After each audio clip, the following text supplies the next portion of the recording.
Live again for another week. And we have everybody back. Luckily. Whoa! Whoop, whoop, whoop, whoa! It's low energy, high energy, Peter, today. Find our balance today. That song really pisses me off. So, yeah. Goddamn times we have to listen to dubstep. You want me? Well, I will play it between every segment if I have to. No, thank you. Don't threaten me with a good time. I will absolutely absolutely do with a good time. What the fuck, man? Oh, jeez. DJ Mike. All dubstep all the time. I think you've got to call yourself Mic Drop. I'm sorry, but Mic Drop. All right, I'll think about it. DJ Mic Drop. Oh, that's pretty good. I could go with that. It is. It's very good. It's excellent. It's top notch. My mute button doesn't work. Kind of does, but I don't get the indicator. So, should we do a show today, guys? We're gonna talk about stuff. About what, John? I'm just fucking with you. I know you don't know. I know. That's okay. warm enough. Go ahead. There we go. Sorry. Talking about things. Right. Okay. Hang on, go ahead. Hang on. No, is that it? Oh, God, it looks like the camera is pointing directly down at my balls, but like, it's not. No, it looks fine. I did not think in that. The preview, it looks okay. Wait, you can't see what I could see. That's what I'm trying to say. It's like it looks. I don't care what you can see. Yeah, I'm just saying. I care about what all of us can see. Yeah. All right. Which the luckily is not camera, your balls. it looks. Yeah. Mm-hmm. I did. Sorry, can I just tell you about this idea that Gunner TV? He's one of my favorite channels ever. He does this thing, and he started his live stream. He does like a YouTube version of his live stream, and he started this live stream, and he was like, "Okay, I had this idea on the way home. What I'm going to do is, it's like one of those you can't laugh games. It's like a variation of that. Have you seen these ones where people they get a bunch of people and they show them TikToks, and the first person to laugh jokes, they have to drink or something? So his version was like, "Don't get a boner," and he would get this. He would watch like user submitted videos, but then put like a switch under his desk, and if the switch got tapped, then it would. Yeah, I thought that was that's fucked up. An interesting variation. Wow. Okay. Yeah, I'll put that in our rundown. Oh, I won't do that. That does not sound like fun. I'll come up with a few videos for next week. Ooh. Stop sending me porn videos, Peter. Oh, that's not what you said earlier. Okay. Since this is going to take like 2 hours, do we want to just get started? Yeah, sorry. Let's get started. Do I have let's get into it. Let's get into it. All right. So our first article is going to be, or our first discussion is going to be about tracking and privacy.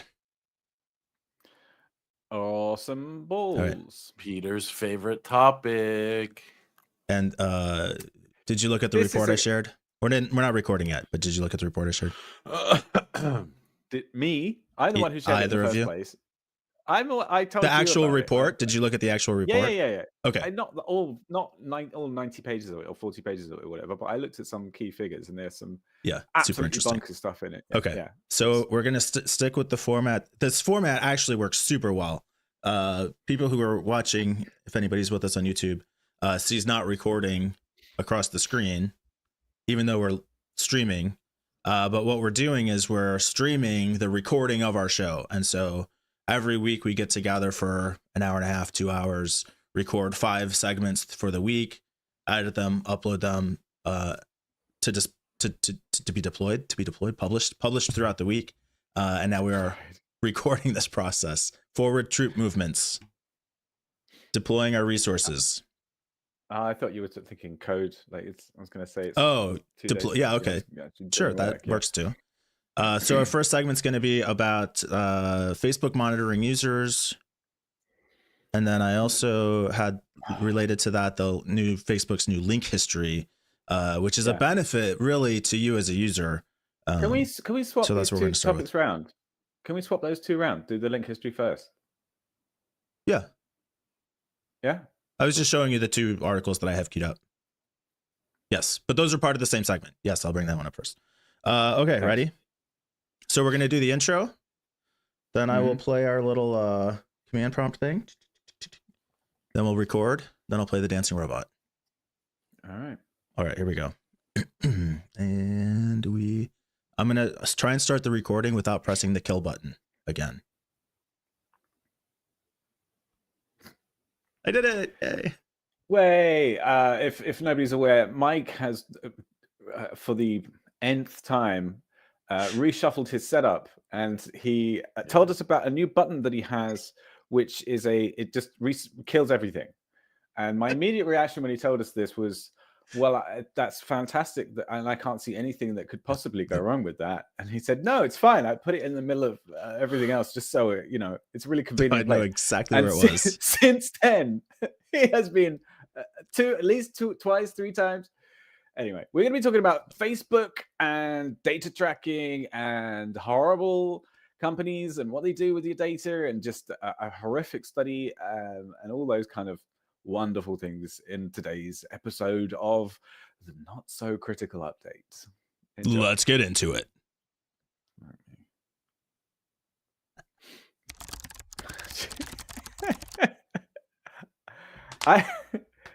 Oh man. You what, Peter? I'm a bit dozy today, and I was going to say you get me every time, but then I thought, but we already made that joke earlier before we were recording. Yeah, nobody heard it. Let's get into it. Like every episode is anus tart. Is anus tart a new start? Didn't we do this before? Oh, we've done this. This is literally deja vu. Let's not. Was I there for this? You were there for that. Yeah. Okay, I don't guarantee. Remember that. It's what's the show? It's for everything today. Oh shoot, what's the name of the show? Not So Critical Update. No, the good show, Arrested Development. Oh, right. The good show. We're the best show from Arrested Development. Okay, so let's talk about. I think I have a couple privacy segments today. What do we have? So we've got like a work reform. I've got a couple tech stuff, but today we're going to start with a great update on the state of tracking and technology. From some articles shared in our Discord server, which everybody should absolutely come and join. We have great conversations there. People share articles. Peter gives advice. It's really valuable. Everybody should come join. Do I? Yeah, no, I do. Yeah, of course. Yeah, that's why people join. Primarily is for Peter's life advice, tech advice, guidance, mentorship, really. Dating advice, style guides, anything you like. So as a new feature release from Amazon, from Facebook, helping out users. Yeah. Okay. So basically what this is a thing where it's trying to push a feature called link history, where everything that you click on is going to be recorded by Facebook. So if you're inside Facebook, if you click on a link, then it will launch the in-app browser and basically collects it. It's like a web history.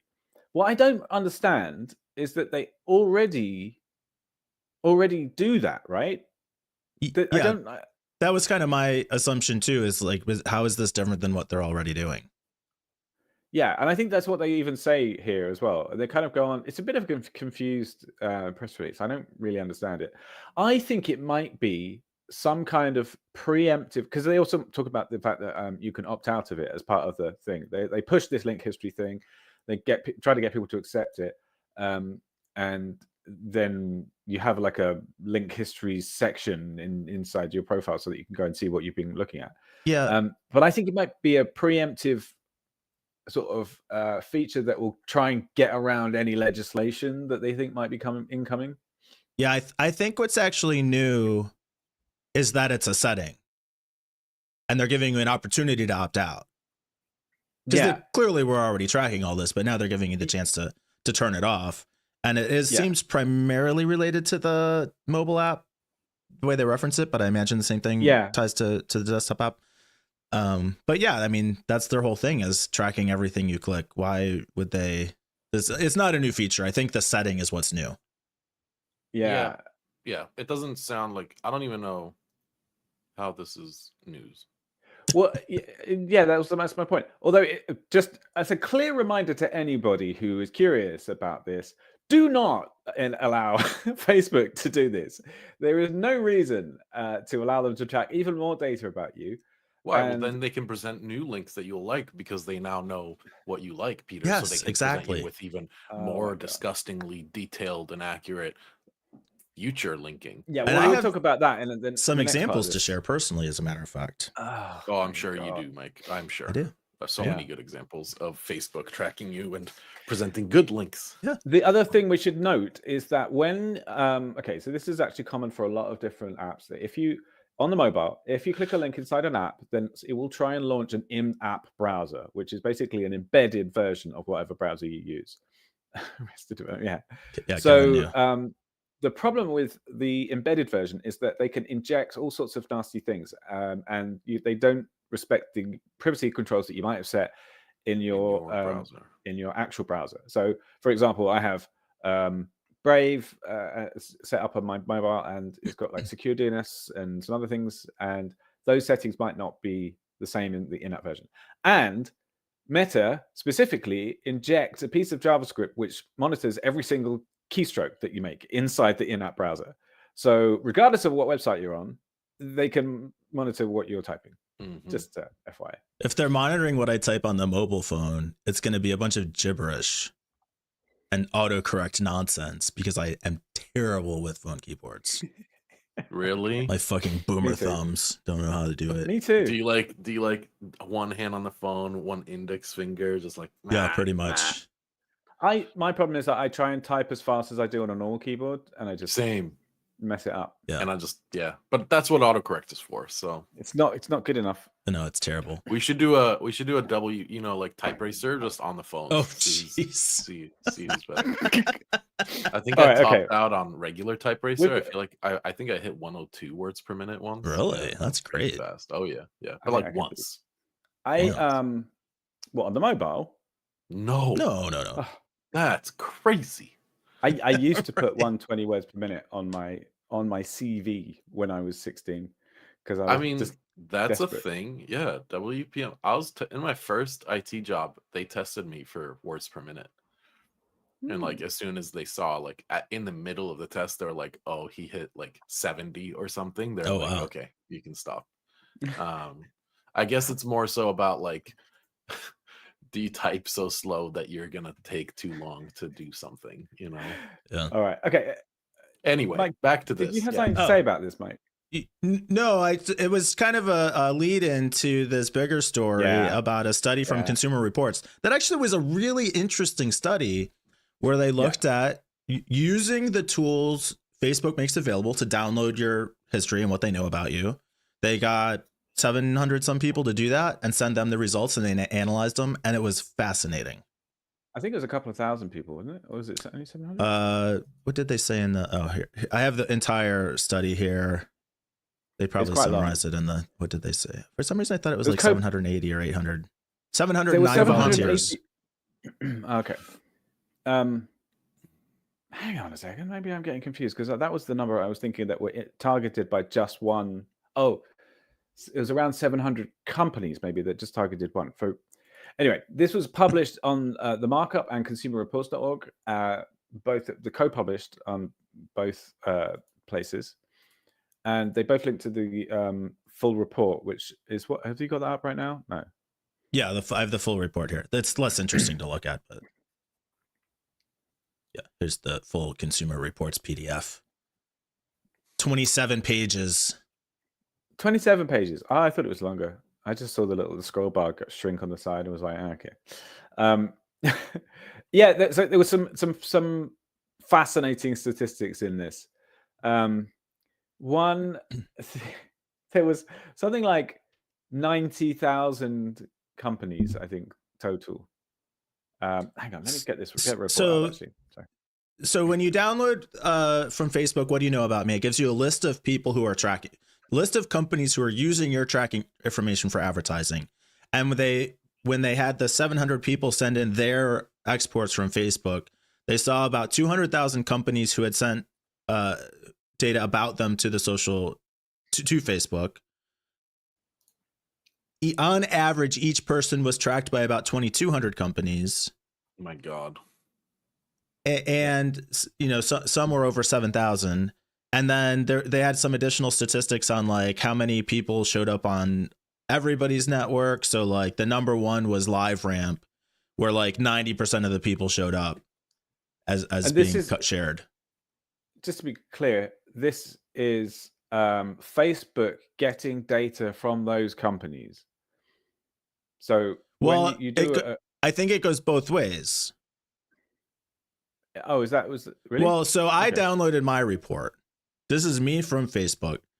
And what they give you is two categories: a list uploaded by or used by the advertiser, and then interactions you may have had with the advertiser's website or store. So this would be, I think, stuff that like Facebook sees you using their tracking cookie on a third-party site, and this would be stuff that the advertiser uploads about you for tracking. Does that sound right? Yeah. So like, that's exactly right. Human Go is my AI coach. Strava is a triathlon thing. These are all totally relevant. Peacock TV, I have a subscription. Canva I've used. Obviously, I'm a huge Fox Bet Sportsbook user. Clearly they've nailed it. And it was, Lifetime Movie Club. Obviously, I'm a member of the Lifetime Movie Club. Yeah. Mm-hmm. I mean, you talk about it all the time. It's just, Lifetime maybe. It's scary and horrible. And the thing is that we know this sort of stuff is happening, but seeing it out there is crazy. Yeah, this was like El Japan, Cosmopolitan España. Obviously, that's me to a T. Can I just mention a couple of statistics which I found really interesting from the report? So one of them is that under micro-targeting. One of the big problems about this, by the way, was that in the reports there was a lot of data sources and places that were either being sent data or received data from that don't make any sense. So there were names like BM5 100 TK QC NLM, which is like nobody knows what it is. So you don't know where your data is coming from or going to. And under the micro-targeting, so a large percentage of the approximately 186,000 companies that appeared in our data appeared to be either small retailers or non-national brands. Nearly 48,000 different companies were found in the data of a single volunteer. Probably someone with an unusual app usage habit. A max. That was the most tracked user. But one person had data from 48,000 companies. And it was not me. Which is... No, yours is just mostly TikTok, I think. I had 1,800 in my list that I just showed. In addition, 96,000 of the companies, 52%, were targeting only one of our 709 volunteers. So this reflects the ease with which even small companies with limited marketing resources can experiment with Meta Ad Manager.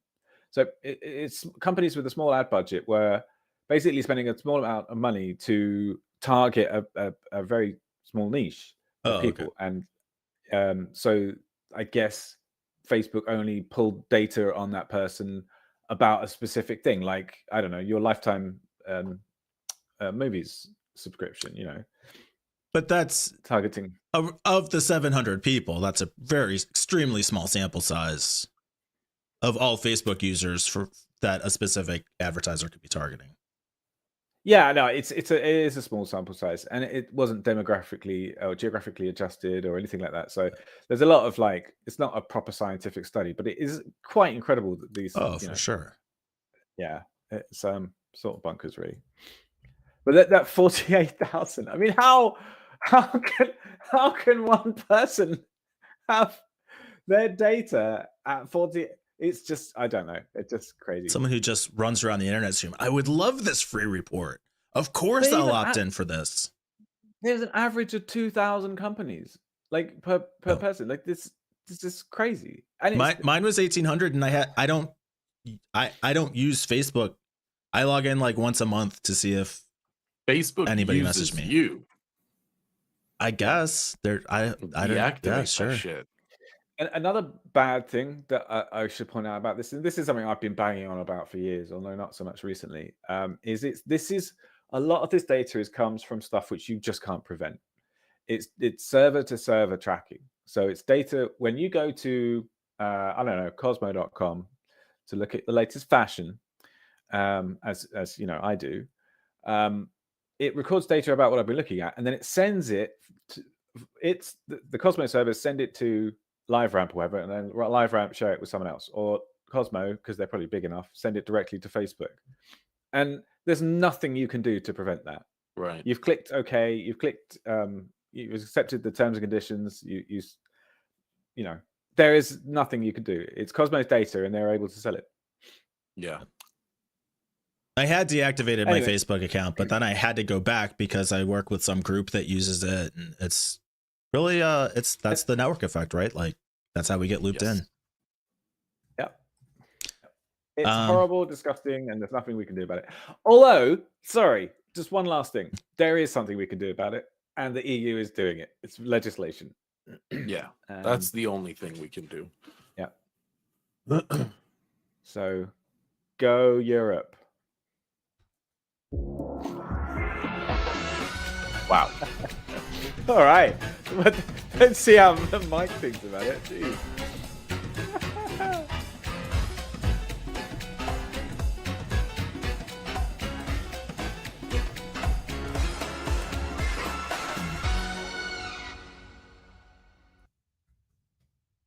And stop recording. I seem so red on the. I look very red. Yeah, you kind of do. My view, I'm not in my view, right, No? Peter? Do you want me to see if I can adjust you? Hang on, you're behind the scenes. Oh no, you're actually more pink in the preview. Yeah. Yeah, that's what I'm saying. It's so weird. All right, let me see if I can. Oh, I see what you're saying, Peter. Let me see if I can. No, but still, I'm red in the live view on YouTube. That's well, on Mike, on video Ninja, on Mike's screen when he's got the 3 up, you look pinker there. Yeah. Oh, okay. Oh, okay. Zoop. Right. So this is a Mike setting then. Okay. I'm trying to see if I can help out at all. I don't want to make it green. I don't know. And that looks pretty almost zeroed. That looks much better though. Like if you can. What about like that? Can you do it a little bit less green?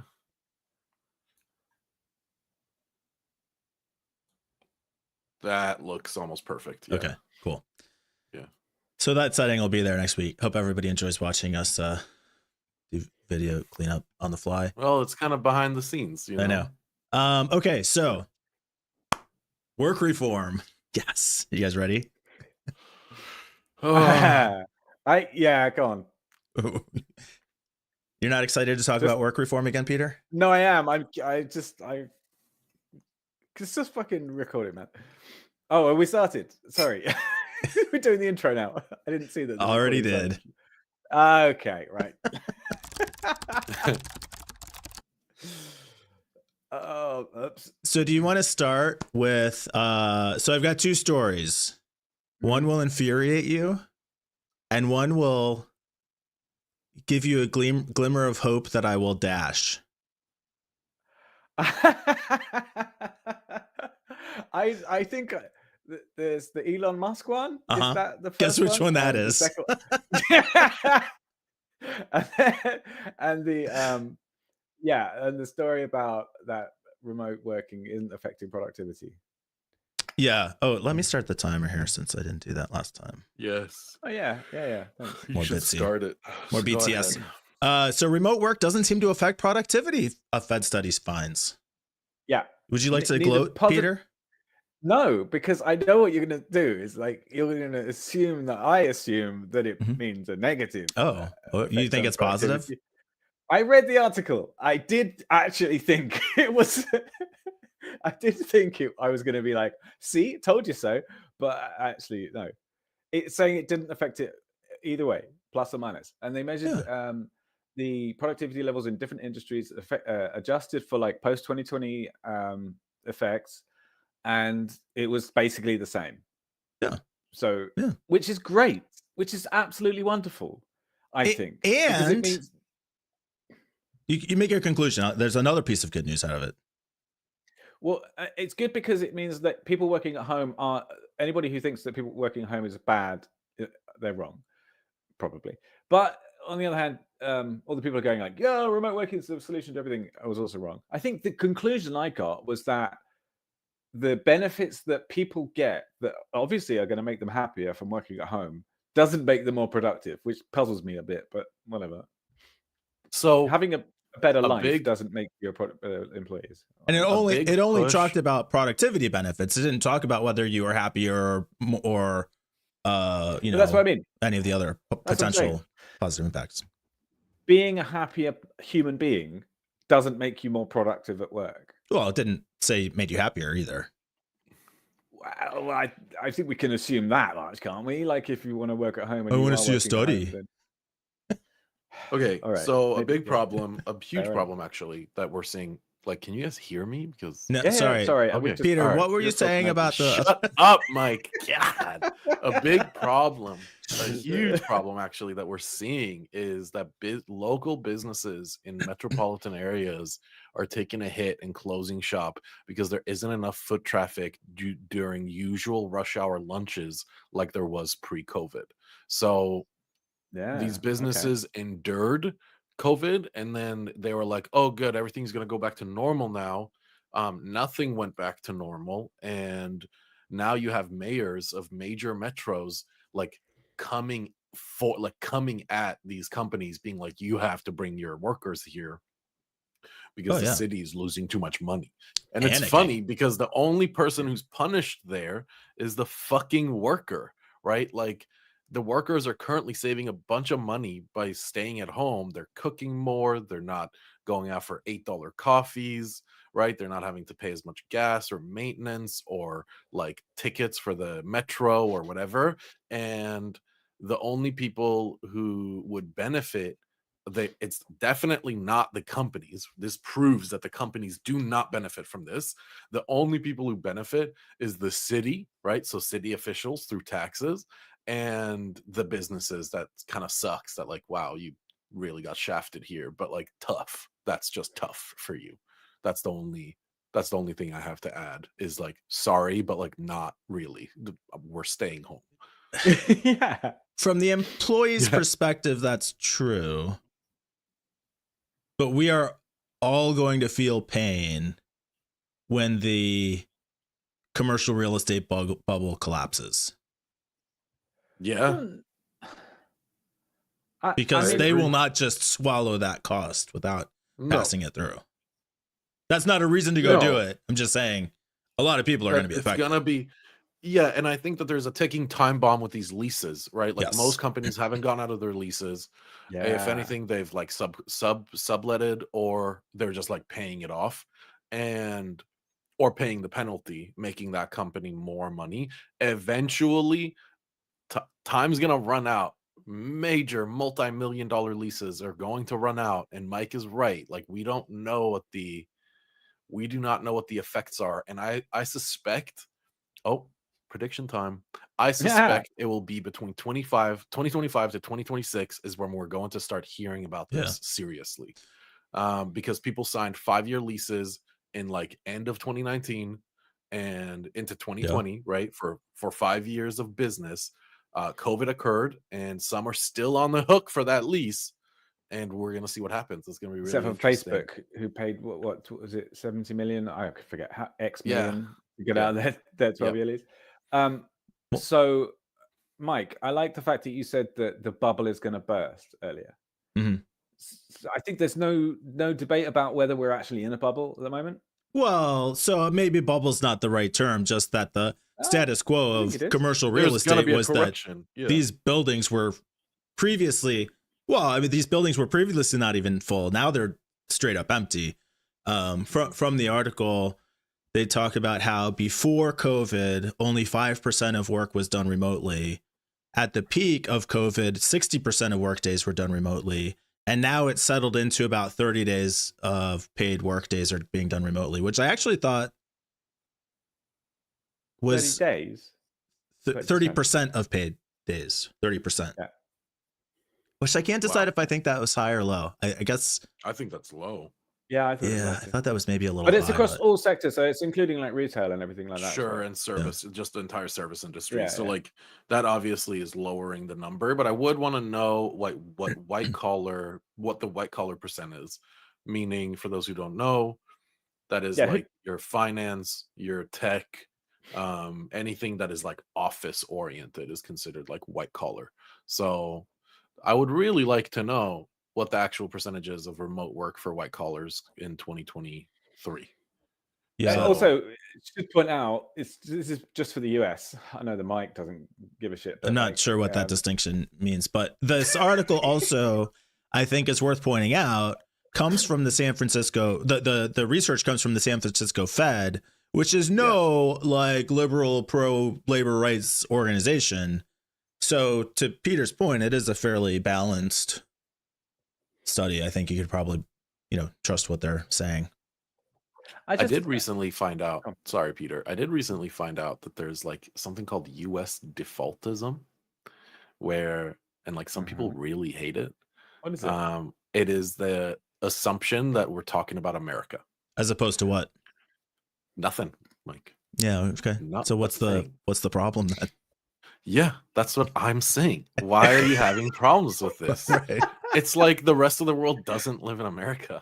One of these days, I am genuinely just gonna like exit. I'm gonna close the recording. That's it. You won't see me for a week. I will go off in a massive sulk. And we're not going to let you back. Yeah. No, once you're you gonna need to see your me. passport before. Once we you have let a not through. so critical exit, then you're no longer part of the union. That's not true. You're always anyway. So where was I? Okay, Elon Musk. All right. So, yeah, let's talk about something else. Elon Musk escalated his war on workers. So this is, as the article says, at the same time, we talked a couple of weeks about when he told them advertisers to go fuck themselves and blamed them for Twitter's Blame doom. them for them leaving after he fucking blamed the Jews. Oh wow, I wonder. Huh. Strange. Yeah. So what's the problem? Anyway, apparently at that same press conference, he also complained about how labor unions are creating a Lords and Pleasants sort of thing. Lords and Peasants, yeah. Thinking that the Lords are the labor unions on that side and the peasants are the poor corporations. I genuinely don't know whether this is a deliberate thing. I think it's probably a combination. Like he knows it's going to be inflammatory. It's rage bait, but does he believe it? On some level. I mean, he's South African. It runs in his blood. Like, it makes perfect sense that, the campaign against Nordic workers, right? So Sweden is currently in like a massive strike. The Tesla workers of Sweden are like massively striking because like they're just getting super shafted. He says the National Labor Board's structure is the very definition of tyranny. Wow. So there is some obvious negatives about like a union, right? Like there is some problems with unions. But generally speaking, they are really good for the worker. Generally. They're very protective. They're very like, sorry, go on. Strikes don't happen out of nowhere. It No. takes a lot of momentum for a strike to happen. It takes Yeah. a persistent shitty situation for Yeah. over a long period of time. Blanket shitty, right? Like covering all workers basically, or near all. Yeah. So I mean, they're unions have flaws. They're not a perfect system, Yeah. but they're better than not no representation whatsoever. Because no representation, you get people like Elon Musk. Yeah. Even if he doesn't mean it, like even if he doesn't fundamentally believe it, saying that they are the literal definition of tyranny, like how can you excuse saying something like that? Yeah, I know that there's insane. some people who like Elon, are fans of Elon, have watched this. Oh, I forgot. Now we're podcast gonna get the hate. and commented. Yeah, Here it but like, comes. if you're watching this and you're a fan of Elon Musk, how can you hand wave that statement? It is so wrong. And he's talking about like human people, like it's just People who only want fair pay and benefits, right? That is the only reason you strike, is for better conditions. And the conditions could be anything. It could be healthcare, it could be vacation time, it could be pay, it can be like how it is in the place of work, like what are the physical conditions, right? Like is there too demanding? Like there's so many things that you could strike for, but generally it is boiled down to you're striking for better conditions. yeah. And like you can't say that's tyranny, right? Like a union cannot be tyranny. Just because people are organized, does not make them tyrannical. If anything, you as a CEO is the literal definition of a tyrannical dictator. So consider that. Yeah, the thing is that the responses to things like this, when you kind of point something out something like that, are very emotional. They're kind of emotionally charged, and Yeah. usually you get a reaction to a point that you haven't made, and it's not responding to the fact that this is just completely false. And it's so frustrating. We get people in the comments they talk about, oh, we're rubbish, or we're not, Elon haters, whatever. No, this specific statement is so utterly false and completely disrespectful of people that you're supposed to be looking after. How can you? The mental gymnastics involved are just, I don't know, incredibly frustrating to watch. That's all I want to say. Yeah, Elon Musk is a bit of a prick.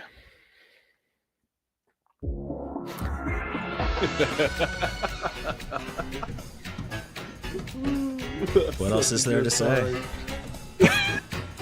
Oh,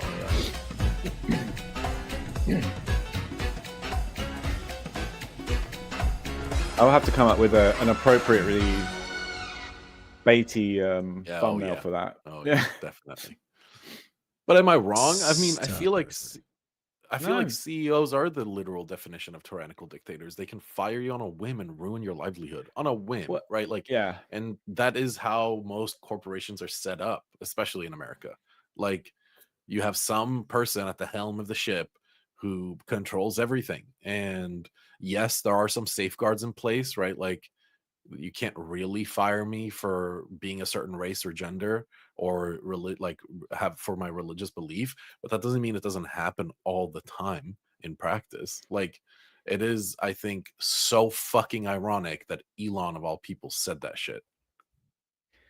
Yeah, it's incredibly, but that's what I mean. It's so blatantly false that it's clearly bait. Yeah, it has To to get be, people- or it's absurd. Yeah, I mean, it's absurd either way. Yeah, I mean, it's easy to think that way if you're a billionaire, probably.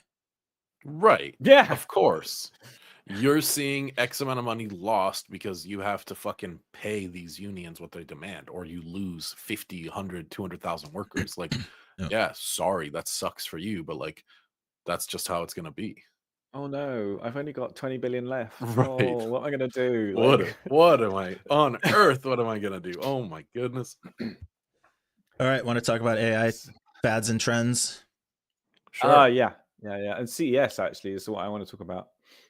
Yeah, I have that video. I'm not going to play that video. I have it, but was there something specific you wanted to look at? Well, one of the main points of the video was, we didn't have to watch it, but yeah, go on. Let's talk. All right. Let's talk. what do I have to do? I have to push record. We are doing that. Don't Oh, let click me the start big the red timer. button that's in the middle of everything. The big red button right in the middle of everything. Here Yeah. we go. Zip. Couple of big Today. expos. Nope. Yep. Wow. Wow. Professional. Like, how bad is your Professional. delay? I feel like I was halfway through that sentence before you try to jump in. It's pretty bad. I'm sorry. I've got shitty Wi-Fi. Oh. Go, Mike. Go. Introduce us.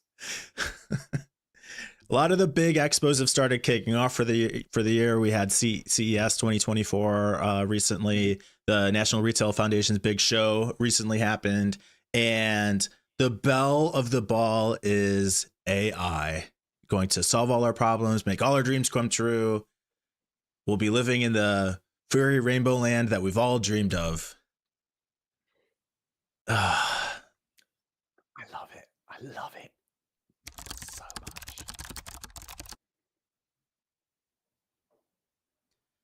It just seems so like such a fad.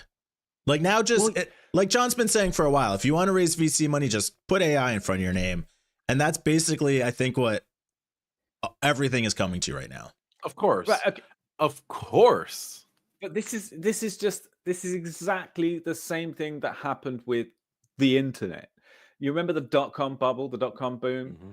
I remember the first time I saw, I think it was pets.com. And I Peter, do you mean HTTPS :/www.pets.com? Oh, that's right. Sorry. You're right. Yes. Yeah. Basically, I do. That's why I was confusing my AOL CD with the wrong address. So. Of course. Yeah. Okay. All right. 4,000 minutes. We're old. I get it. But I remember the first time I saw an ad for something.com, pets.com, I think it was, or when I first got like an invoice or something from someone.com, and I was like, this is wrong. This is not right. This is just weird. Just they're putting .com on anything these days. What? Yeah, pet food over the internet? What the hell? Like, it was just didn't seem right. But now it's just an established part of life. We don't think twice about it, right? So yes, AI is definitely a massive fad, but it's not one that's going to disappear completely, in my opinion. I agree. Just like, okay, so we've seen this now in the crypto last coming up. in the last like decade, we've seen, I think, the major VC funding hype train buzzword like shift 3 times. Correct me if I'm wrong if you remember a different one. I think that it started with blockchain. Okay.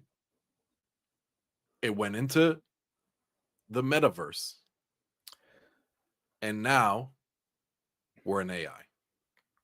I think those were the 3 biggest buzzword bullshit that companies slapped. Literally, you know that one video where that guy slaps the leaking water with tape? Oh, yeah. That's what they did. What's that called? What's what called? That tape they're called. I know exactly what you're talking about. Yeah, I don't remember. But it's that one dude, Billy something, who used to do like sell shit on TV. So Billy Hayes? No. What the fuck was his NFTs. name? Yeah, NFTs as well. So yeah, definitely Angelo. NFTs were just a total fad. Like, that wasn't. I think NFTs are a great example of something like that. And I have talked to you guys about in the past how NFTs actually were the ultimate tool to certain things that was shafted by fucking crypto bros selling monkey images, right? Like, where the usability of NFTs are it's so good, it's insane what you can use it for, and instead they're like, haha, monkey. Like, what? Yeah. So I think they have a specific use case, but yes, they have a great use case, but that was completely trumped and shat on by just minting images. And that's a huge problem in my book, is like when technology gets used for the wrong thing and then it's like forever labeled as shit. Anyway, moving back into AI. I think Peter's right that, like, clearly AI is a valid technology that's going to be an integral part of life moving forward. And Yeah. to use the internet analogy, they're probably like what in their like GeoCities phase right now, just trying to figure out Yes. Yeah. how to be Yep. something Yeah. useful. So they're just like throwing shit all over the place, and then Facebook will That's a- scoop them all up. That is a great analogy. I think I'm going to steal that and use It's crazy it. you say that, Mike, because We're in the- Facebook is actually. Yeah, go Sorry, on. Peter. No, Facebook no. is literally driving and has been driving behind the scenes the development of AI through Llama and Llama 2. Like, it is really thanks to Facebook that Yeah. we are seeing such a. I mean, originally it was an accident, right? Supposedly, but with Llama, but that they are the reason we're seeing such prolific development right now is because of their work on large language models. I just wish we didn't use the word AI. I guess that's my only problem. Really? Yeah, I really wish we didn't use the word AI. What would you call it instead? I guess I would call it what it is, like a large language model. Oh, that's too many syllables, man. You know that's never going to work. Yeah, And of course not. plus, But like, these. I don't think it's AI. Okay, all right, fine. But then, I mean, I don't think that crypto, Okay. cryptocurrency is Yeah, really. cryptographers have a huge problem with it being called. Yeah, crypto. me too. I have a massive problem. I remember when crypto was for Cryptographers. cryptography. Yep. Yeah, exactly. Yeah. Reference back to the John's idea that NFTs had valid uses. We I think we all agree with that, Angelo. You just reminded me of, speaking of long word. This is stupid. What?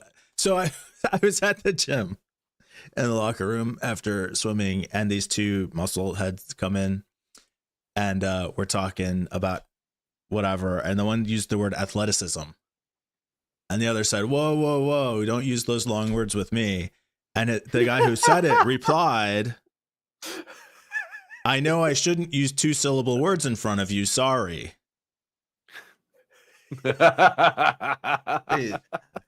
Excellent. Excellent. And I couldn't tell if he meant multisyllabic or not, or I'm sure that's not what he meant. Amazing. But it was amusing. Wait, The is word, that a real the word thing that syllable happened? has 3 Yes. syllables in it. I mean, That's amazing. I wonder if he was just trolling his friend. Right. That's why I was like, is he? yeah. Do I give him credit for that level of sophistication It's in his very humor? deep. I don't think so. I don't think so. No, Mm. it all went to his biceps. Anyway, so yeah, I don't think AI. I don't like the term AI yet. I don't like it. When we have a news story being breaking news, the fucking breaking news, like all of New York lost power because a rogue malicious AI like left some lab, through a cell phone like connection. Then it's AI. I'll be happy. Yeah. Yeah. But until we're seeing like self-action, like self-deciding technology, like that isn't just a parrot, I really despise calling it AI. But I'm gonna keep calling it that because there's no other. And like Peter's there's argument no is, well, better it's term. just in its infancy. Like, yeah, kids are fucking stupid. They are not intelligent. That's the point. I wouldn't even say it's in its infancy. I would say we haven't gotten to it's that in its level yet. GeoCities era. I love that. That comparison is GeoCities era is nailed much it. better. That's much better. Yeah. Yeah. Although actually, now I'm thinking about it, some people won't even know what GeoCities is. So the problem is, and if you like, the conversation, you could join us while we stream here on Sunday evenings. You can like and subscribe to the channel. You can come join our Discord server. This is where a lot of these topics come from, because John and Peter and I just chat about this stuff all the time anyway, which is why we started the show. The real issue, though, with AI is it's already being used against us. These little gadgets at CES and marketing slogans and chatbots on stupid websites that don't work. The websites work, the chatbots don't. That's distraction. It's the data mining that's happening now to track, when Walmart knows, because they can do facial recognition, everybody who walks through the door, and see what paths they take through the aisles and identify them using machine learning to figure out how old they are and what are the most common walk paths for people of different demographics, so we can put the products there. And Do the people who come to us need banking? Cool, we'll put a bank there. And also we do fill pharmacy prescriptions, so we know what your health history basically is from your shopping and medical records. Like that kind of manipulation, like that's here now. That's the Mike, threat of AI. Are you okay? I mean, I thought you would have loved this stuff, wouldn't you? You would be like, "Oh my god, this is being used for the good of mankind." Now people don't have Mike to walk fucked as up. far to the local. Like Mike messed It could up. be. you It guys. could be. He just for a No, second I there, think Peter makes a good he point. spread the veil. Now that I think and about then it, he's like, "Oh wait, hold on," and he had to close it back up. He's like, "Shit." no, Hostage. is my dick out? Oh my god! Jesus. I didn't say it was bad. I just said it was happening. I'm fairly certain you said that's terrible or something along those lines. But it's Used- fine. I We don't don't know. have We'll to have to check we the don't tape have on to- We that. don't got to stick on it. Yeah. Let's check the VAR. Okay. Let's get our AV guy in here. That was really interesting rant. I completely agree with you, Mike. And honestly, Yeah, I totally agree. yeah. Okay, let's just leave it there. Great episode. Thanks, guys. Wow. Yes. Almost couldn't find the button. Wow. That's great. That's great. I genuinely, that was good, Mike.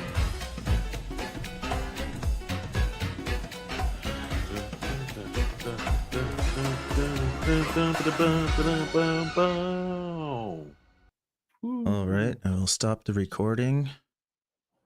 And What a banger song. I know, I love it. I need a 2-minute break. Yeah. You guys gonna stay Okay. here? Or you- Thank you. I mean, does it matter? Just go away. Can I do? I guess I can't really put you two together on a screen. All right, empty spot. No, it's fine. Yeah, it's fine.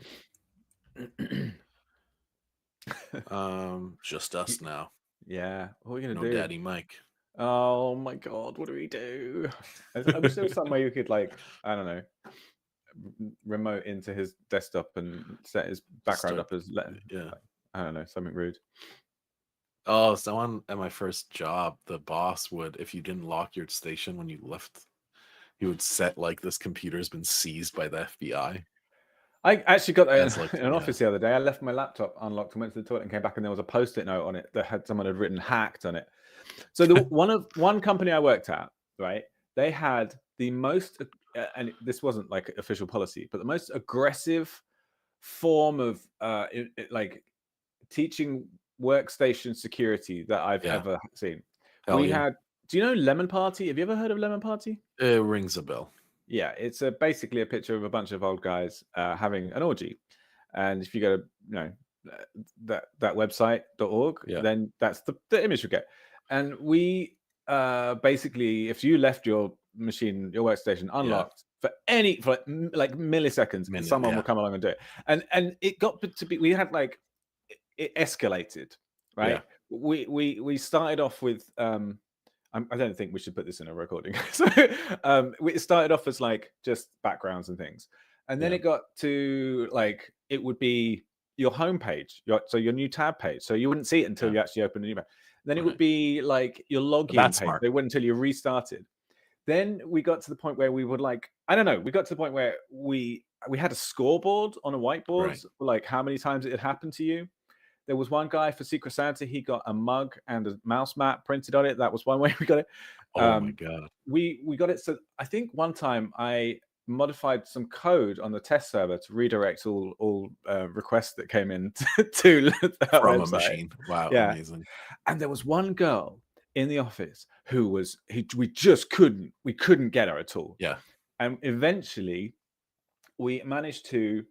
We got someone to go over to her desk and distract her, and someone else climbed underneath the desk and plugged a keyboard into another USB slot. Did like Control L and put the address in to get her. It was wow. Yeah. That's some early 2000s hooligans. Like that's some fun stuff right there. All right. What else are we talking about today, Mike? Oh, yeah, what's next? Oh, okay. That means have we already done 4? No. 3. No. You were getting a double helping. This This is what happens when I'm left to choose the episode ideas. Okay, next week I'm picking all 5 stories, and we're not doing a single TikTok review. I will. Sorry, John. I'm gonna have to correct you there because actually I've got some stuff in store for next week's TikTok. Oh, Uh-oh. Can't wait to see how that works. All right, ready to go? Wait, let me think. All right. Oh, so I've got 2 TikTok segments. One, you'll just find out when we go. Here we go. It's like if Christmas and Thanksgiving had a baby, had twins. Christmas and Thanksgiving had twins, and I got to do TikTok videos for 2 days in a row. That's what this would be like, except then I'd be stuck with stupid twins, which is whatever. Richard. TikTok videos today. Let's get into it.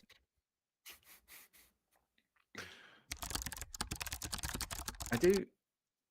So I think we have to recognize the irony of a podcast which is nominally about security and privacy, spending 2/5 of its weekly episodes on one of the most egregious offenders in that. Peter, I'm glad you mentioned that. I have a warning for our audience. Warning, the following segment features social media usage performed by or under the supervision of trained professionals. Accordingly, NSCU and the producers insist that no one attempt to recreate or reenact any searches or scrolling performed during this segment. Not the reenact any searches. I use our own professionally managed TikTok account.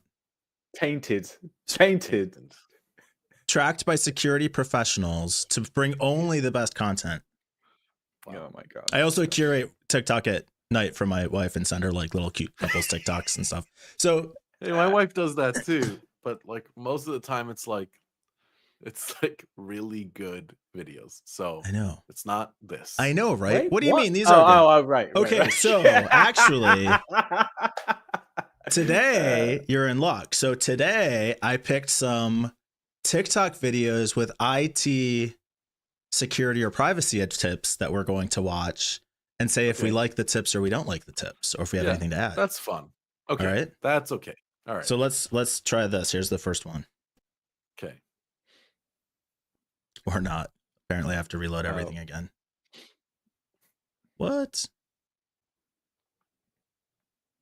Okay, Miss Privacy, here's a question. I'm ready. What are 3 quick tips to increase my privacy when I use the internet? Great question. First, you could use a browser that blocks a bunch of trackers by default. Brave is a great one, so is Firefox if you install the right plugins. All right, give me... And what I like about this is it's like a little skit. It's fun. It's not just some instructor sitting there with a PowerPoint presentation. Yeah. The search engine you use to look for web pages will make a big difference. Wait, what were as well the... as being pages will make a big difference. The search engine you use to look for web... Sexy, cute felines is the search there. Oh, nice. I think we should try that. We are professionals. As well as being a browser, Brave is also a search engine, and it doesn't collect all your information like Google Indulgent does. cookies. If you want Google search results without Google data collection, you can also use Start Page. One more. Go. Start Page, I try to use. Do you? I don't know why it feels different.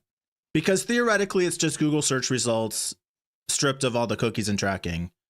But I do still find... Sorry? That's why it feels different. Can I confess something? Yeah. Google's Please, Peter. personalization It's a safe stuff space. is actually not that bad. It's quite nice. Yeah, I know. I'm so sorry. I'm so sorry. Do you know what I did? Do you know what I did recently? Like, because I was in Barcelona for most of December, I actually turned on location tracking, which I am. John, please, can we still be friends? No, you're done for. I'm not Peter. visiting you this year. But you know what was cool? Was that I got a little notification saying the Insights report is ready for December, and it told me that I went to 36 different restaurants and I was like, I thought I'd gone through a lot of different places. I'm sure that there's a Did you scroll through them for the memories? I did. I genuinely did. See? Welcome to the dark side, Peter. Using a VPN will hide your IP address from the websites you visit and help hide your activity from your ISP. Keep in mind that your VPN provider still knows which sites you visit. Just make sure you choose a trustworthy VPN that doesn't sell your data. Do you have any recommendations? MBTV has a great deep dive. Yep. So Brave browser for web browsing. Agree. Or Firefox, she says. I've tried Firefox, and I don't know if I've done like a full review here on the show, but I don't love it. Like if your primary concern is security, Firefox is great, but I like Brave quite a bit. Brave for search, also a good idea, and VPNs. John has recommended Mulvad several times, and Brave actually has built-in VPN like natively now. That's actually associated with the company that I work for. So just disclaimer, but that's also a great option. I do like that she recommended Mulvad at the top with, can you actually go back to that screen and see what the little message was under Mulvad? Used by Mozilla VPN. Yeah. So, I mean, all of the recommendations were fantastic. It doesn't get more straightforward than this. I would say that I would have probably liked her to stress the protection from ISP more than the servers, right? Like, and I'll explain. If I go to Facebook with a VPN and I sign in, Facebook knows it's me, right? That's that. Like, that's just, no matter how many trackers and whatever I'm blocking. If I log into a service that I've previously logged into and provided information about myself, doesn't matter if I'm using a VPN or not. However, your internet service provider sells data, like usually. So I would way rather cover my bases there from them. And Mulvad is a perfect recommendation because Mulvad was just raided last year by the Swedish police, and the Swedish police were like, we didn't find anything. And Mulvad was like, yeah, because we told you we don't log anything. And then the Swedish police left. So that was pretty cool. No truer test than a police raid. Yeah. Well proven. So I was mistaken what I said about Brave VPN. Brave has VPN, and then they also work with Guardian Firewall for content protection. So just slight tweaking there so I didn't mislead anyone. All right, so let's look at our next tip. It's probably gonna make me reload everyone. I'll do the other ones between recordings next time. Sorry. Yeah, that's right.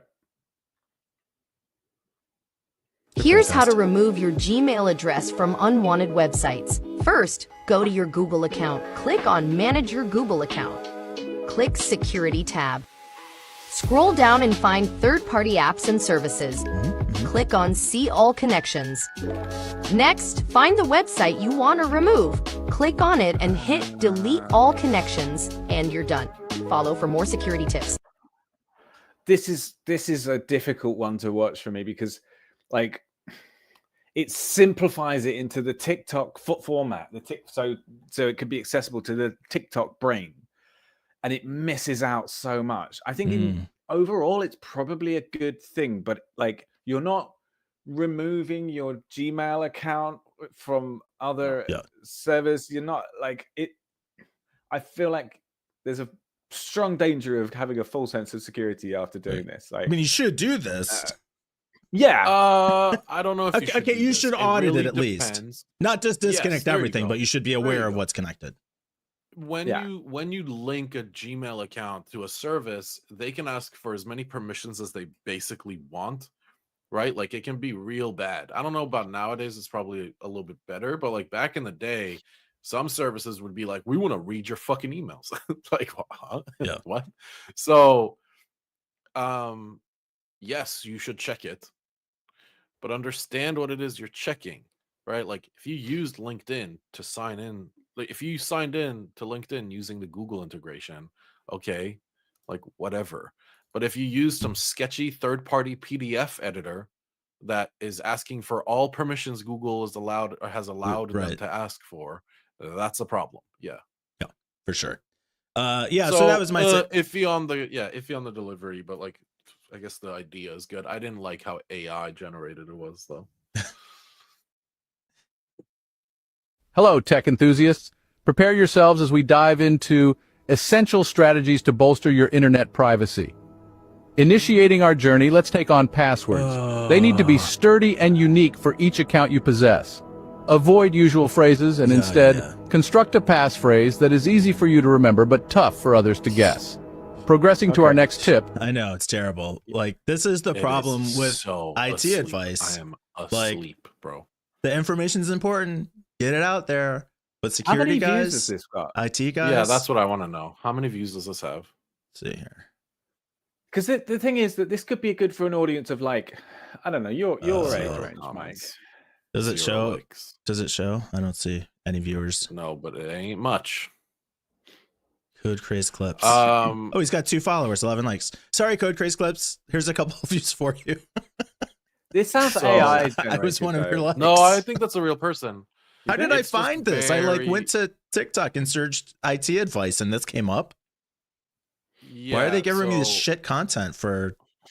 Again, sorry, No Code Craze one- Clips, but It's because of your tainted I mean, searches before. Like, it's I'm like, sh- okay, this is I think this is a conspiracy. theorist. We'll give him this shit. Yeah.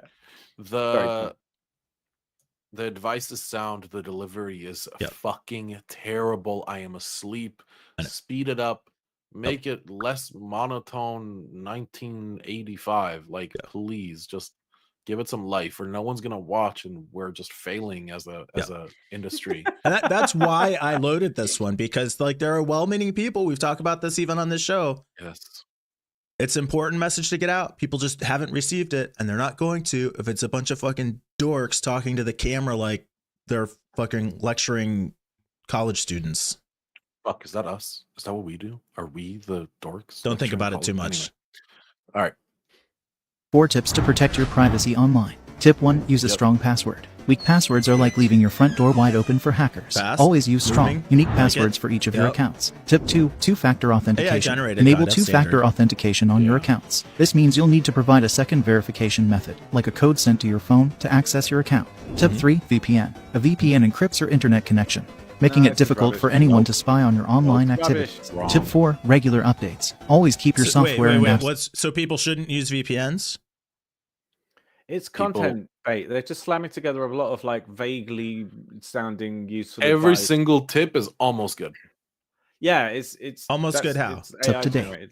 Activities. Tip 4. Yeah, I don't need to listen to it for. I agree that regular updates are important, but like it doesn't probably delve into why. So let's start from the top. Tip 1: strong passwords. Use a different password for every service. Almost there. Use a password manager to randomly generate a strong password. Wow. Remember what we were just talking about? Getting bored with all the details? But you Yeah. said you wanted this. No, but It's this a is what I'm subtle saying. difference. You're criticizing the video for getting the message out and not providing enough clarity and detail and context. Because this But this won't is where people protect turn them. out. No, but I just delivered it the same way he did. Instead of saying use strong passwords, I would have said use a password manager, and then another sentence to describe why, or like explain the reasoning, like he did. Straight up. Oh my god, so much worse.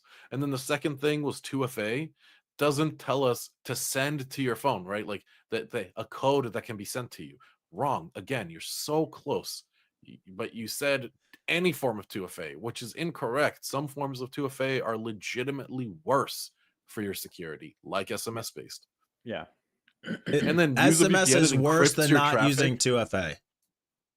I could argue, okay, if all you do is use 2FA, SMS based 2FA, and I wanted to, I could easily ruin your entire online life because you use SMA as 2FA. So if Because I'm when I just go to reset your password, they're Normie gonna ask for a Joe, text message. Yeah. if yeah, I'm just download a Normie fucking Joe, authenticator. and I have a choice to do nothing or to use SMS 2FA, I should do nothing.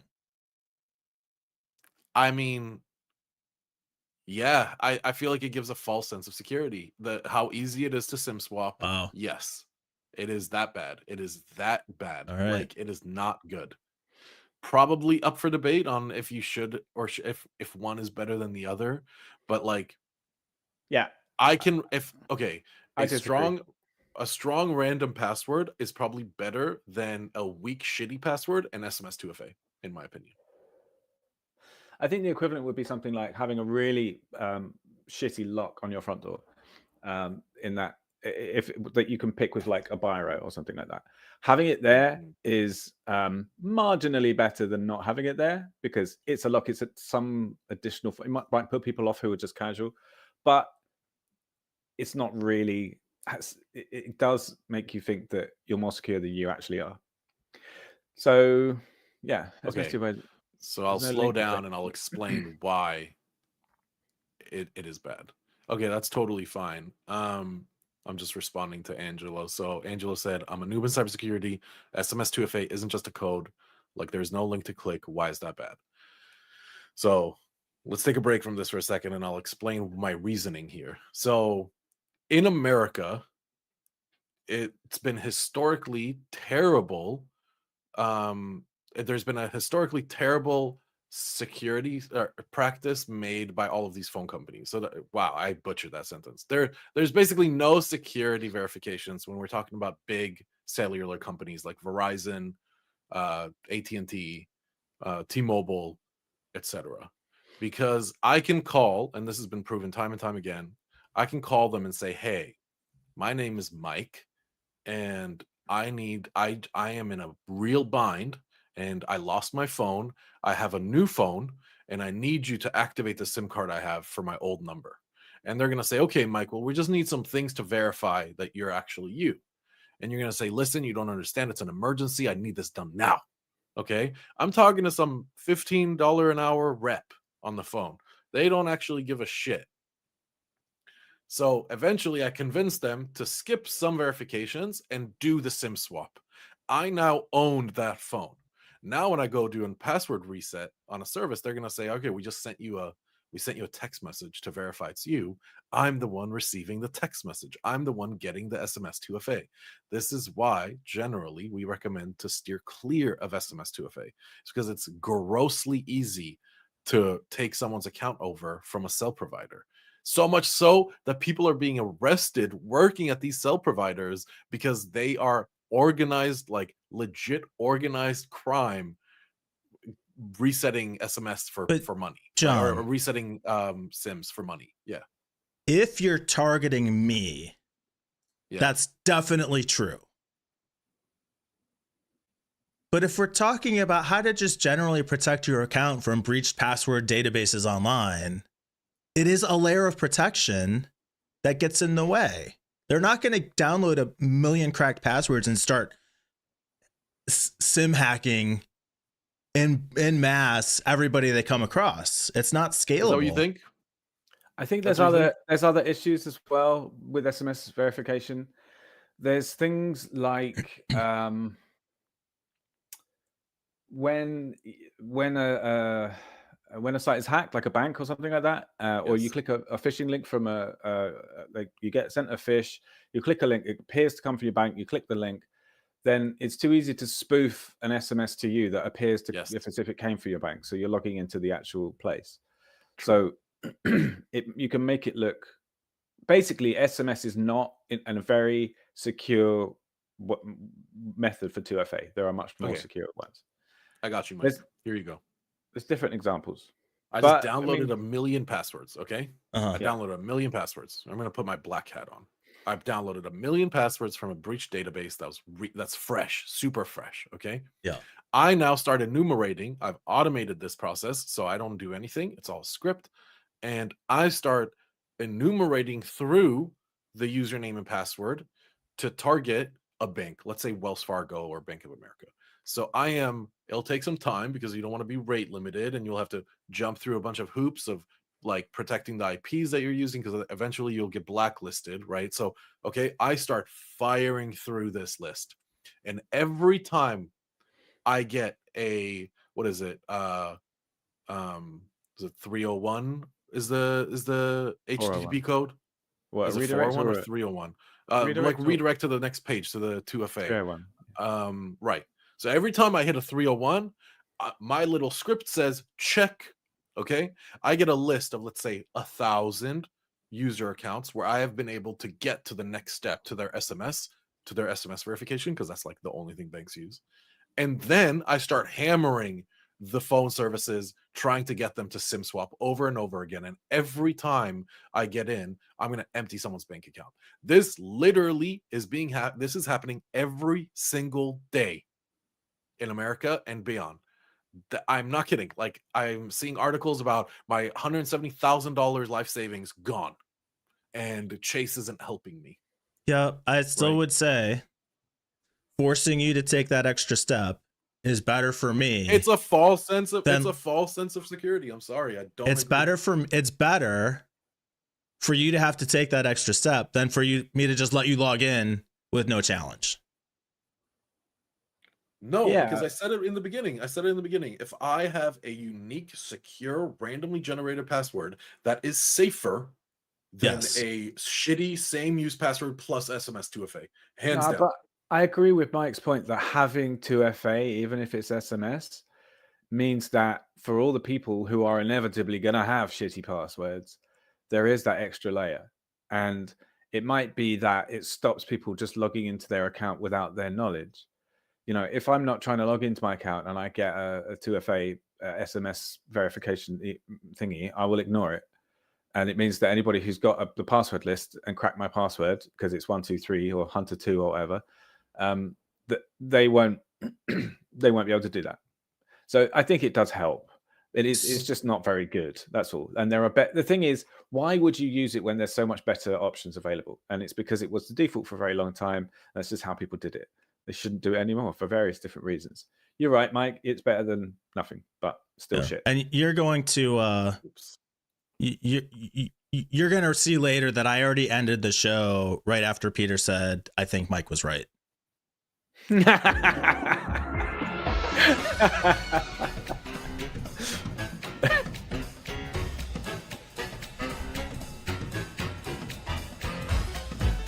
think you're both right. But I'm more right. Yeah, no, I agree with what John's saying. Is it's shitty, but yeah, and it's just a false hard sense. password it's just is a false sense of security.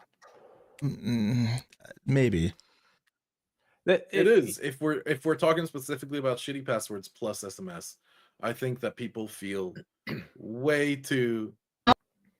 They'll feel way too safe than what for and it's not. They're not. How safe. often? It is a ticking time bomb. It's true. You're right. But it does prevent some easily preventable situations, which, you know, like the one I described. But that's been my differentiate.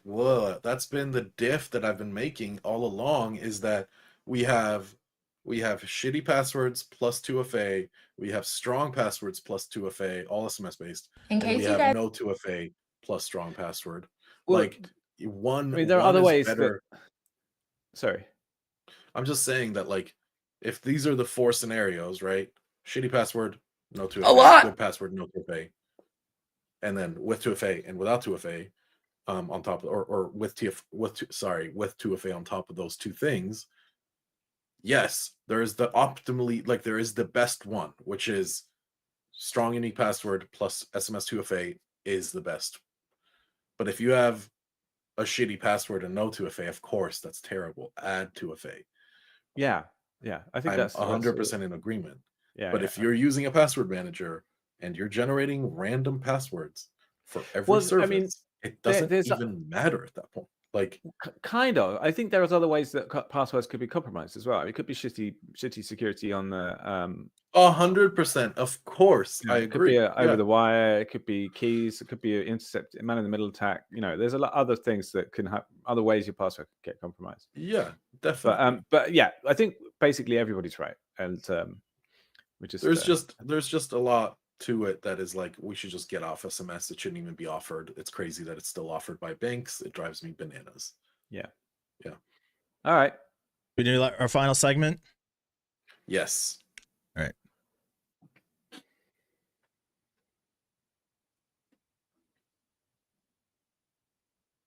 Day 2 of Mike's TikTok indulgence. Today we're getting. If only we had actually had a day's break between the segment. Like, right. Today we're back to my favorites, the conspiracy theories. Let's get into it. Oh my god.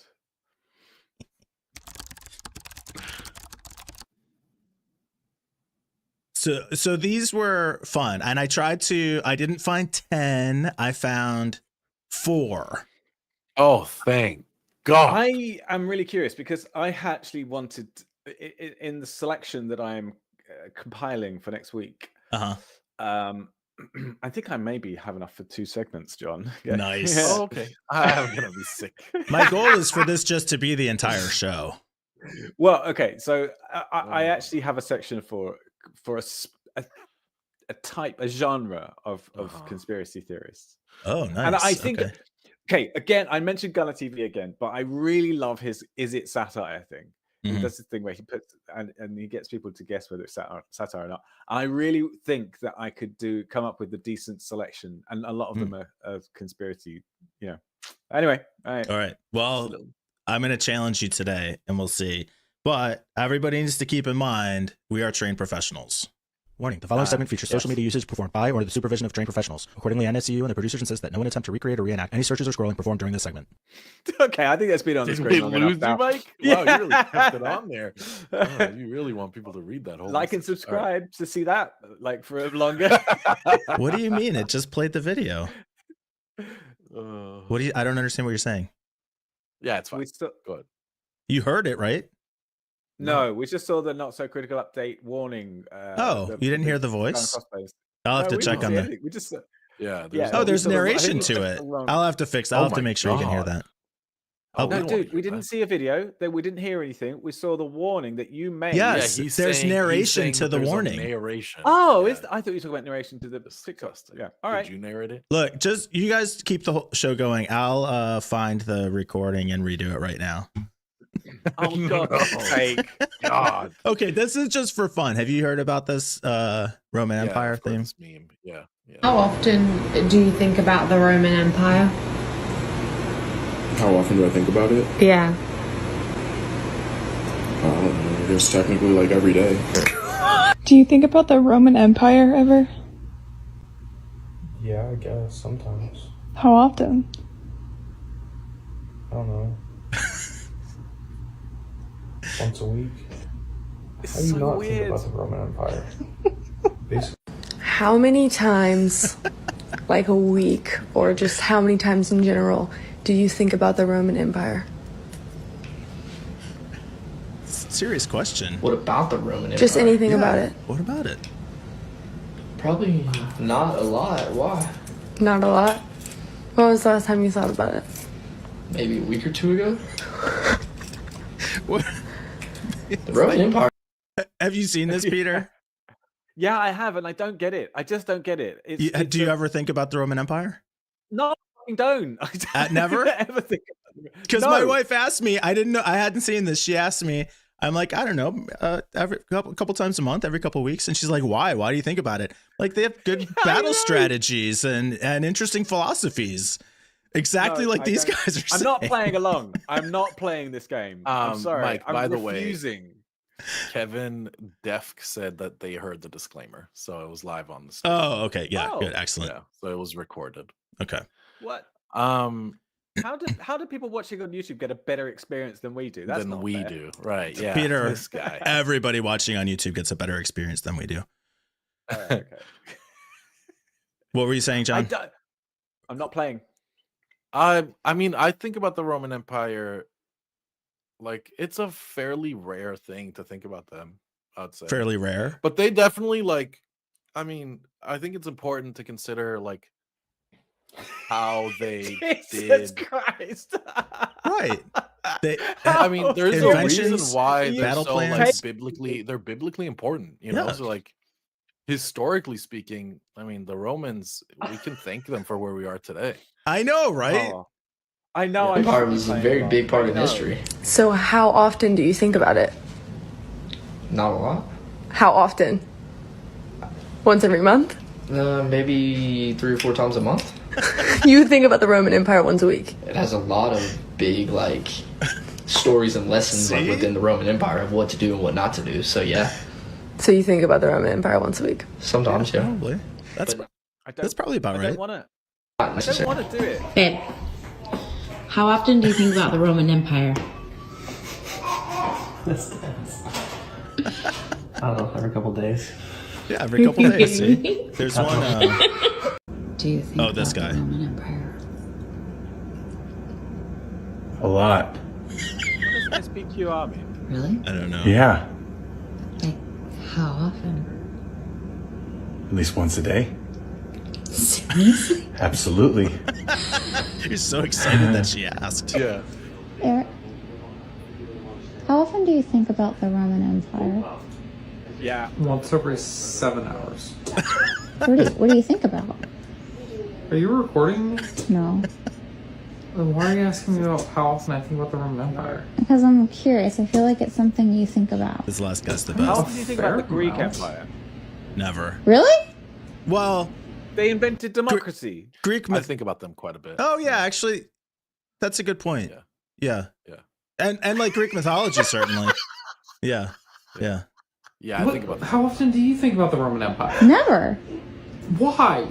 Why do you think about it? Why do you never think about it? Not a fair question to ask me. I have a note on my phone listing of who, you know, also list my opinions on them sometimes. Like, for example, like, I personally don't think that Clodius Albinus counts as an emperor, but yeah, some people do. Yeah. It's a good meme. I mean, and it's made it a lot more fun. But yeah, go on. Let's listen to this. Yeah. All right. So Peter, satire or not? Is that the game? Is it satire? Yeah. We're Yeah, is it completely satire? ripping And look- 100% off her. Nobody thought about this, did they? Okay, so the Okay. Titanic, right? This is one of my Roman empires. I think about it way too often. It sank in And this is how I found it. Somebody left a comment last time about the conspiracy theories that the Roman Empire never existed, which is how I found these first two videos. But then I got kind of Okay. sidetracked on the Titanic and then the next thing. Okay, so the Titanic, right? This is one of my Roman empires. I think about it way too often. It sank in Oh, okay. I thought she was saying it's like one of my Roman Empire conspiracies. Maybe she's just saying she thinks about the Titanic a lot. 1912. When was it found? Does anyone just remember off the top of their head? 1985. Yeah, gotcha. What? It was found. Yeah? It was found in 1985. It sunk in 1912. And all of the excuses are normally, oh, The excuses. Oh, we didn't have submarines in 1912. we couldn't figure out where it was because the ocean's currents and it broke in all these pieces and like we weren't able to locate it, right? Yeah. Right. It was in 1912. They just never looked In for an it. iceberg. In fact, they never planned to look for it. There was never like an official search for the Titanic. No. Instead, do you know what they were looking for when they found it? Missing nuclear submarine. Obviously, this was a secret mission that they weren't going to tell the public about. So instead, they found the Titanic with the remaining days that they had as a part of this mission. And that was just the whole. Wait, so she's saying not that they stumbled across the Titanic while looking for nuclear. Your gain just went up very, like a lot. Oh, sorry. Is it still doing it? Let me Fine for me. Yeah, Oh, okay. It's just me. Maybe a little high, yeah. it could be it won't go through to the recording, I don't think, because I'm recording from Oh, my okay, end. all right. It has to do with the auto gain settings in Video Ninja. So her theory is she would have us believe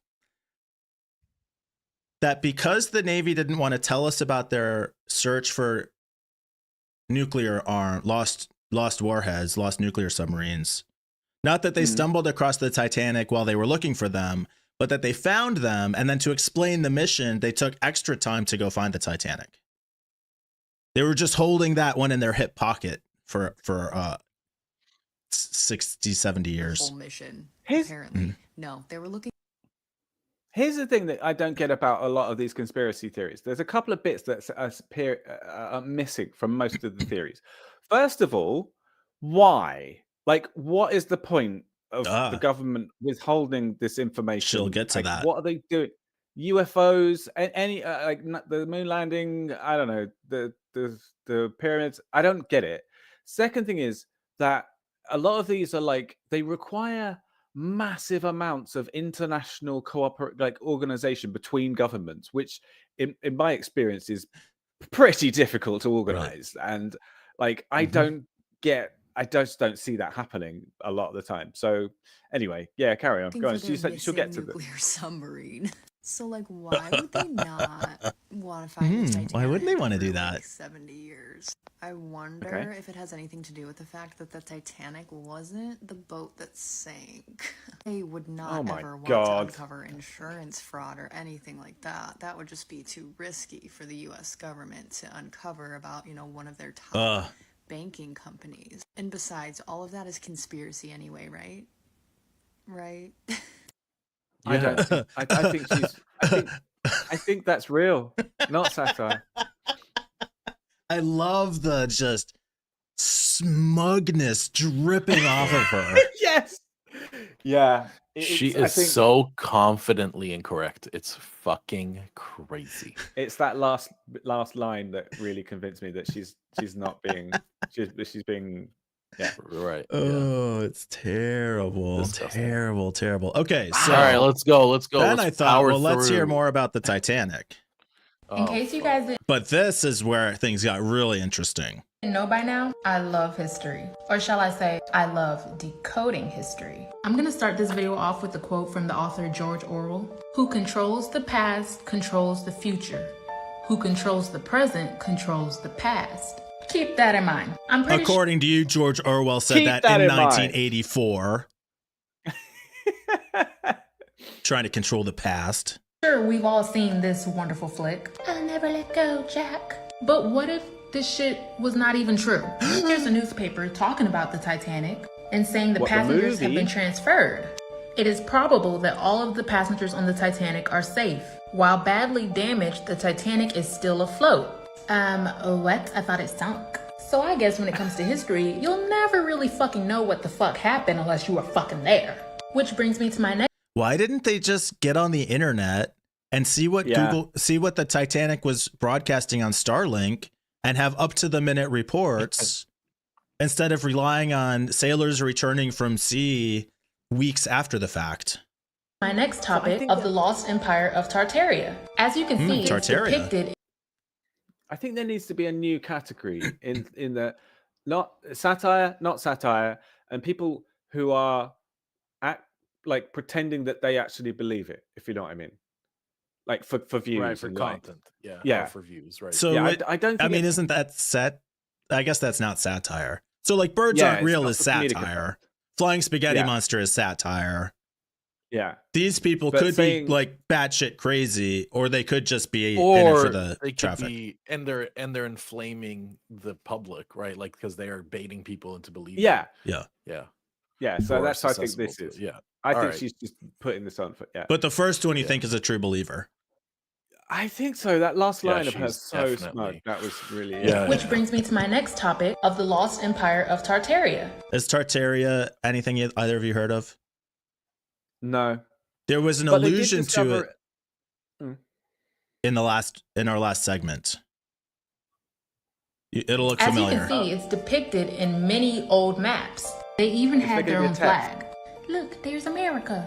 And look, there's Tartaria. During this time period, all of these amazing structures were built. It was a unified civilization with advanced technology, and they mastered the ability to have free energy for the entire city. And yet, history wants us to believe that people that rode around in horse and buggies built all of this. And I know what you're gonna say. Oh, they were poor. They couldn't afford to build stuff like that for themselves. Yet, look at this neighborhood. They Yeah, couldn't that build this part for of the- themselves. These are some pretty damn nice houses. I just refuse to understand her believe argument now. that these people built this. These structures were already here. They found them. And a lot of these structures are a lot bigger than we think. Just look. Why are these structures buried underneath mud? See the windows down here? It goes deeper. Boom. Why do they have Now look at foundations? this statue in comparison to the building. Now this is the same statue, and you see how it is buried? What could have caused this? It's some catastrophic event Nothing. like the Great Flood happened, Architecture. and then the survivors just claimed all these amazing structures for their own, reusing them for their own purpose. Now I'm sure Oh, you're Mike, already do we have aware to watch about the the rest of this? Freemasons. I'm sorry. But This what is does like- masonry mean? The art and craft of building. So could Yeah, so this was when we were watching the pyramids one, and the guy had the theory that the pyramid actually was like the tip of a Washington Monument thing. That's this theory of Terraria, the conspiracy of Terraria, is that there's basically all this architecture and culture that was buried by mud below where we actually are. And she breaks it all down. Okay, so now this guy disclaims it, and no, this guy's actually debunking, and I'm not gonna play the whole thing. I just want to. Tartaria truthers. Yeah. Oh my god. A lot. Actually, it's got a lot of crossover with Flat Earth because these people can't read maps. It does. So there are theories that everything was covered in mud, and it did have me thinking, like with the flat earthers, how far down do they think you could dig? Like you wouldn't get to China, as they used to say when we were kids, but like, would you just fall out the bottom? You just fall, Minecraft style. Yeah. The other thing the woman on the Titanic said is like, well, and maybe it was in a different video, but she was talking about how we made it to the moon. We got to the moon in 1969. How could we not find the Titanic in the ocean? Which is a good point. No, it's not. If you don't think about, well, one, we barely made it to the moon. Some people don't even think we did that.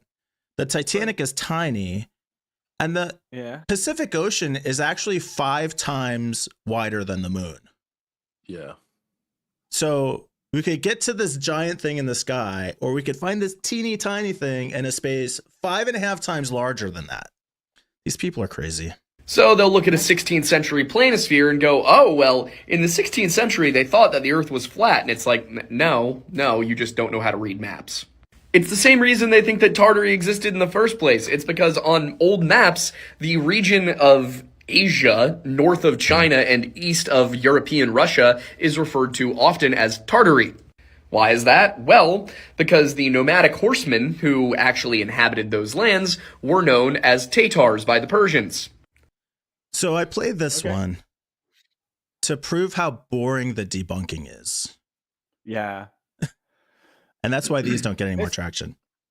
Yeah. It's why the Democrats aren't more successful. Yeah. And it's why the Republicans can get away with being so like just inflammatory. Yeah, because it's much harder to debunk something and to use logic to it's much easier to like inflame emotions than it is to it's boring to go through the logical side of why they're wrong. And I know. You just So I had then one final point I wanted to make here.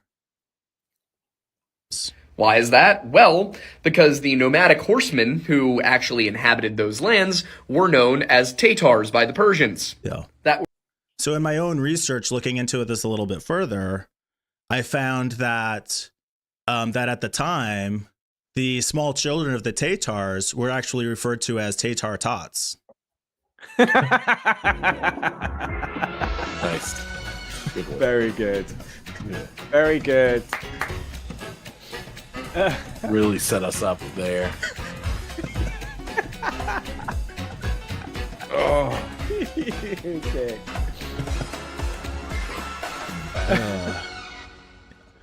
Oh dear. Oh man. I'm proud of myself for that one. Yeah, you can leave now. Good work. Yeah. Good work. Oh, let me stop All right. That's the show. And that's that, huh? And look, the TikTok segment didn't take 25 minutes. Thank fucking God. Are you going to send me videos, Peter, or do we have to figure out how to let you play them? I will send them to you. Oh, okay. Yep, just mark them up. You did it that one time with the alpha male stuff. You queued it up, and then I'll just go through them with you. That's fine. So one final time for anybody who happens to be watching the live stream, come and join us on Discord, like and subscribe to the channel. We'd love to have you. This is the kind of stuff we do every week, and we will be back again next week. Bye.